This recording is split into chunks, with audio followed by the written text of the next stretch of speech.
가짜뉴스는 사회의 혼란과 불신을 확산시키는 무책임한 가짜뉴스 정치 홍세. 여기 일부 정당이 언론의 가짜뉴스와 악의적 보도를 위기 상황에서 혼란과 불신을 부추기는 에게 근거 없는 불신을 퍼뜨려서 집단 면역에 도달하는 불신과 공포를 조장하는 가짜뉴스와 그에 편승한 사기 행위는 결코 용납할 수 없습니다. 선거가 코앞입니다. 하지만 눈만 뜨면 쏟아지는 각종 의혹들, 표심을 의식한 흑색 선전과 또 무분별한 정보의 홍수 속에서 가짜 뉴스를 잡고자 진짜로 머리가 정상인 사람들만 모였습니다. 찐 정상회의 첫 방송 시작합니다.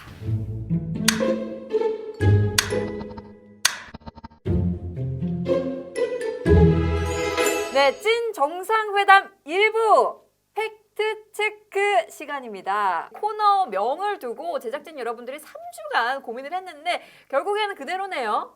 결국에 그대로 팩트체크 식상하긴 한데 뭐 좋습니다. 시작에 앞서서 제 양옆에 오늘 저와 함께 가짜뉴스를 잡을 암행어사 분들 소개해드리려고 합니다. 현근택 변호사님 그리고 최진봉 성공회대 신문방송학과 교수님 자리해주셨습니다. 안녕하세요. 네, 안녕하세요. 안녕하세요. 두 분 다 넥타이를 하지 않은 것이 뭔가 교양보다는 오락을 추구하는 거죠. 오락을 추구하겠다. 궁금했어요. 왜 정상회의라고 했나? 우리가 일단 비정상인데. 아니 정상인 사람이 그렇게 없나? 찐은 뭐예요? 찐? 네. 진짜 찐! 진짜 정상인 사람? 찐 정상회담. 현변님. 네. 저희 프로그램 네. 섭외 전화를 받고 어떻게 흔쾌히 좀 오케이를 해주셨나요? 어떠셨나요? 시간은 좀 왔다 갔다 했던 것 같아요. 본업이 있고 이러다 보니까 그러니까요. 또 멀어요. 수지에 있어요 사무실이. 우리 최 교수님 사는데 제 사무실이 있어요. 같은 동네. 네, 맞습니다. 그래도 흔쾌히 응한 편입니다. 그렇죠. 저희가 제작진들이 많이 열악해가지고 돈도 많이 못 드리는데. 아 저요? 저는 기름값도 안 나요. 안 물어봤어요. 네. 아 열악한데 내가 아직 아마추어야. 조금 아마추어 프로. 왜 그래요?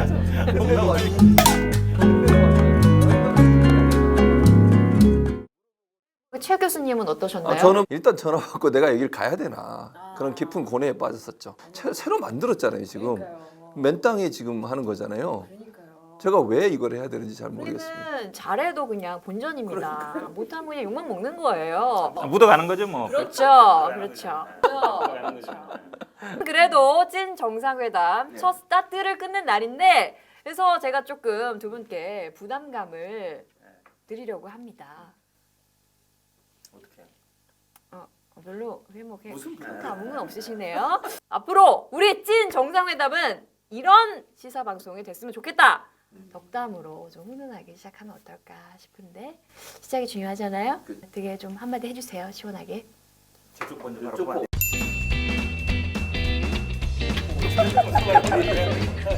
준비를 안 해놨는데 예상 없던 질문 덕담 한번 해주세요. 이 시사 프로 굉장히 중요해요. 사람들이 많이 보거든요. 그리고 사실은 유튜브가 어찌 보면 이 가짜뉴스의 온상입니다. 전장에 들어가서 싸워야 되거든요. 그런 면에서 저는 중요하다고 봐요. 공중파도 중요하지만 사실은 이걸 보는 사람들이 또 보게 되거든요. 확실한 팩트 체크뿐만 아니라 시사에서의 어쨌든 전격적인 시사, 확실한 방향을 잡는 그런 방송이 되길 기대하겠습니다. 최 교수님도 한 말씀. 말씀하시지만 기본적으로 기존 언론들이 잘못된 걸 기사화하는 게 너무 많아요. 우리가 생각할 때 그냥 뭐 종편들 특히 종편들 같은 경우도 사실과 다르고 뭐 이렇게 왜곡하고 편파적으로 보도가 너무 많잖아요. 뭐 조중동 플러스에서 경제지들 같은 경우에 많은 부분 사실과 다르게 하거나 또는 뭐 일부러 제목 장사하는 경우 너무너무 많잖아요. 그래서 특정 정당을 지지하려는 의도가 보이는 눈에 보이는 그런 기사들 너무 많거든요. 그러니까 이런 부분들을 바로잡아주는 프로그램이 있다는 것은 너무너무 좋은 거죠. 그런 나쁜 기자들 제대로 보도하지 않는 언론사들 바로 잡아서 그 언론사들이 창피함을 느끼도록 만들어주는 그런 역할을 하면 좋겠습니다. 오늘 제가 두 분 보니까 약간 연예인 보는 느낌이고. 교수님 말씀 같지 않아요 거의? 그러니까요. 현변님과 또 최 교수님의 좋은 말씀 바탕으로 저희가 찐 정상회담 팩트체크 제대로 해보도록 하겠습니다. 그럼 오늘 팩트체크에서 다뤄볼 주제 함께 확인해 볼까요?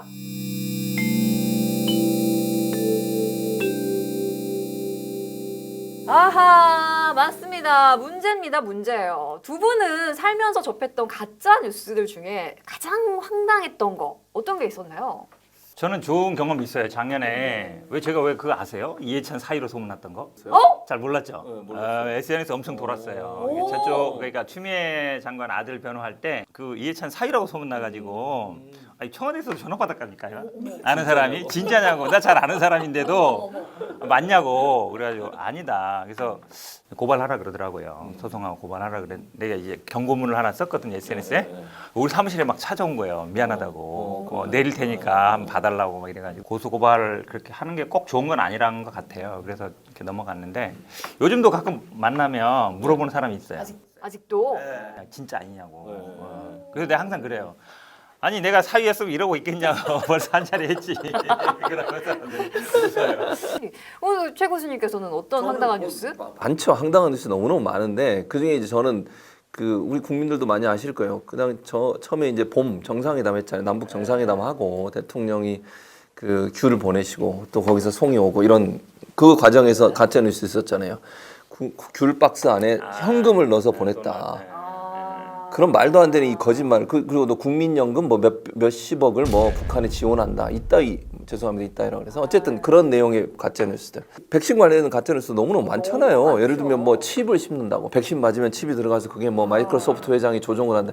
이게 말도 안 되는 거잖아요, 사실. 좀비가 된대요. 그러니까요. 상식의 차원에서도 이해가 안 되는 그런 가짜 뉴스들이 지금도 너무 많다는 점이 큰 문제라고 보입니다. 맞습니다. 백신 얘기 나온 김에 정말 기억에 남는 뉴스. 지난 3월 23일이었는데 문재인 대통령이 아스트라제네카 백신을 맞았죠. 근데 이게 또 허무맹랑한 음모론이 됐거든요.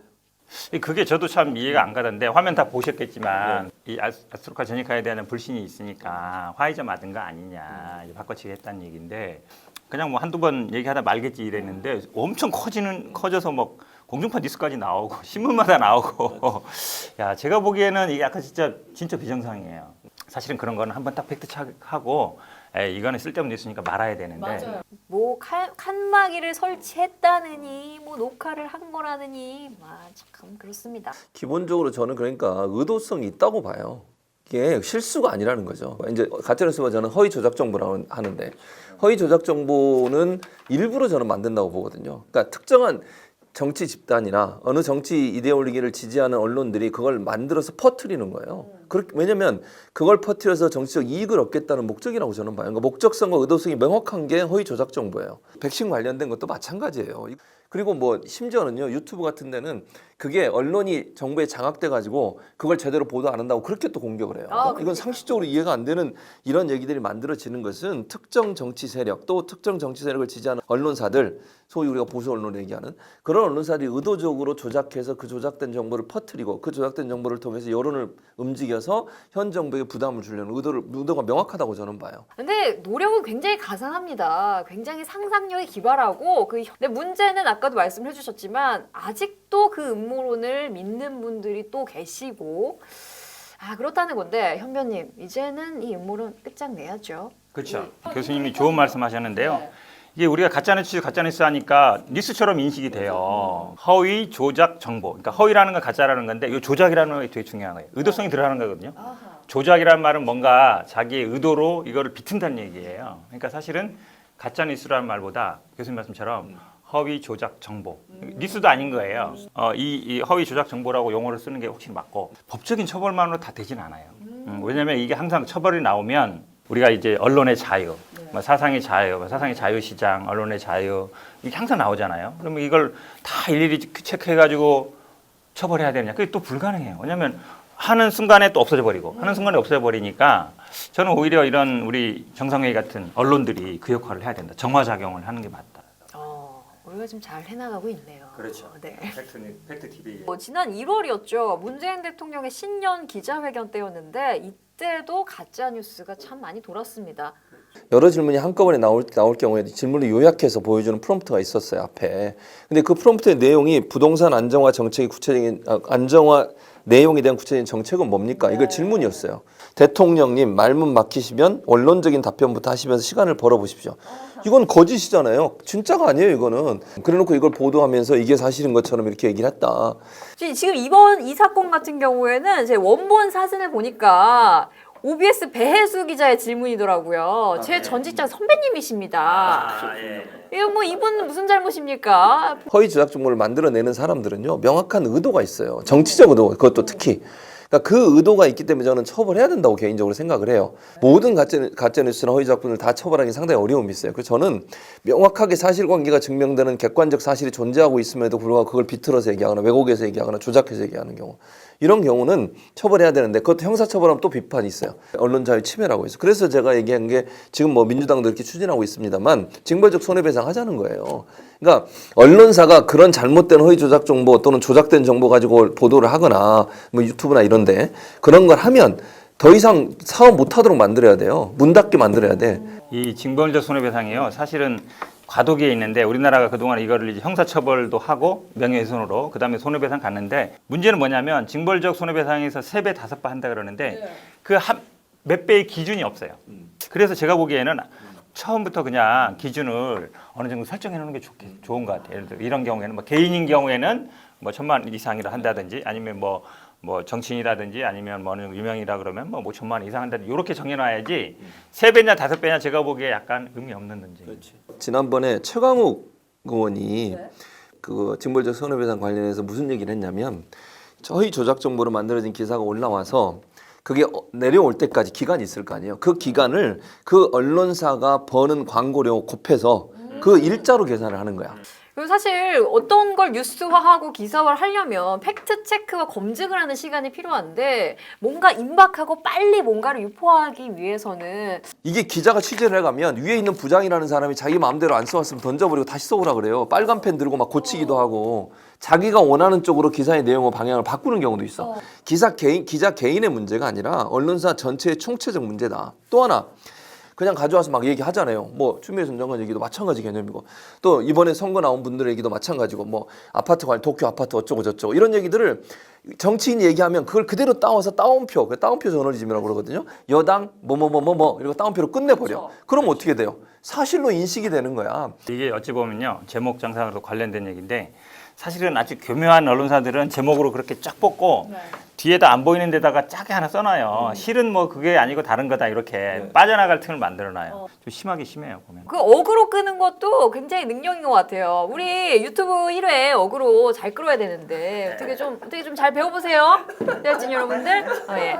방송을 많이 하는 정치인들은 그 제목에 올라올 만한 단어들을 잘 뽑아요. 그렇죠. 또 그래야만이 또 기사화가 되고 이러니까 최근에 무슨 뭐 상황 논란이 뭐 안전한 논란도 다 그런 거예요. 그러니까 이 사람들은 의도적으로 그런 말을 해요.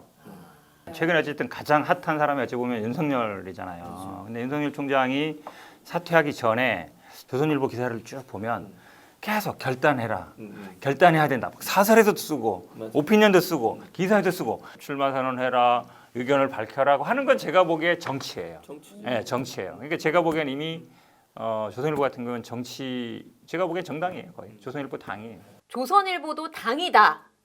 따옴표. 밑에 한 20줄, 20째 줄 쪽에 내려가 보면 라고 저희 아랫집 403호 아저씨가 얘기했답니다. 라고 할 수 있다라는 거죠. 그런 거 안 됩니다. 최근에 이 드라마 조선구마사라고 정말 2회 만에 폐지가 됐거든요. 종영이 됐습니다. 굉장히 힘을 빡 실은 드라마였는데 이거야말로 역사 고증을 명확히 안 해서 팩트체크를 제대로 안 해서 폭망한 사례 중에 하나인데 많은 언론사들 역시 좀 경각심을 갖는 계기가 되었으면 하는 바람이 들고요. 자, 찐 정상회담 팩트체크 오늘 첫 시간이었는데 오늘은 여기까지 해보도록 하겠고 다음 주에 더 야심차게 제대로 팩트체크 해보도록 하겠습니다. 오늘 함께해 주신 선배님, 최 교수님 고맙습니다. 감사합니다. 찐 정상회의 구독 좋아요. 알림 설정 제발요. 할까요? 오늘은 이만하지 뭐. 좋은 생각이야. 아주 좋은 생각입니다. 시간이 아니, 넘었어요? 제목은 조선일보는 당이다. 그렇게 나갈 거야. 그렇게 조선일보는 당이다. 조선일보는 당이다. 그렇게 나갈 것 같은데.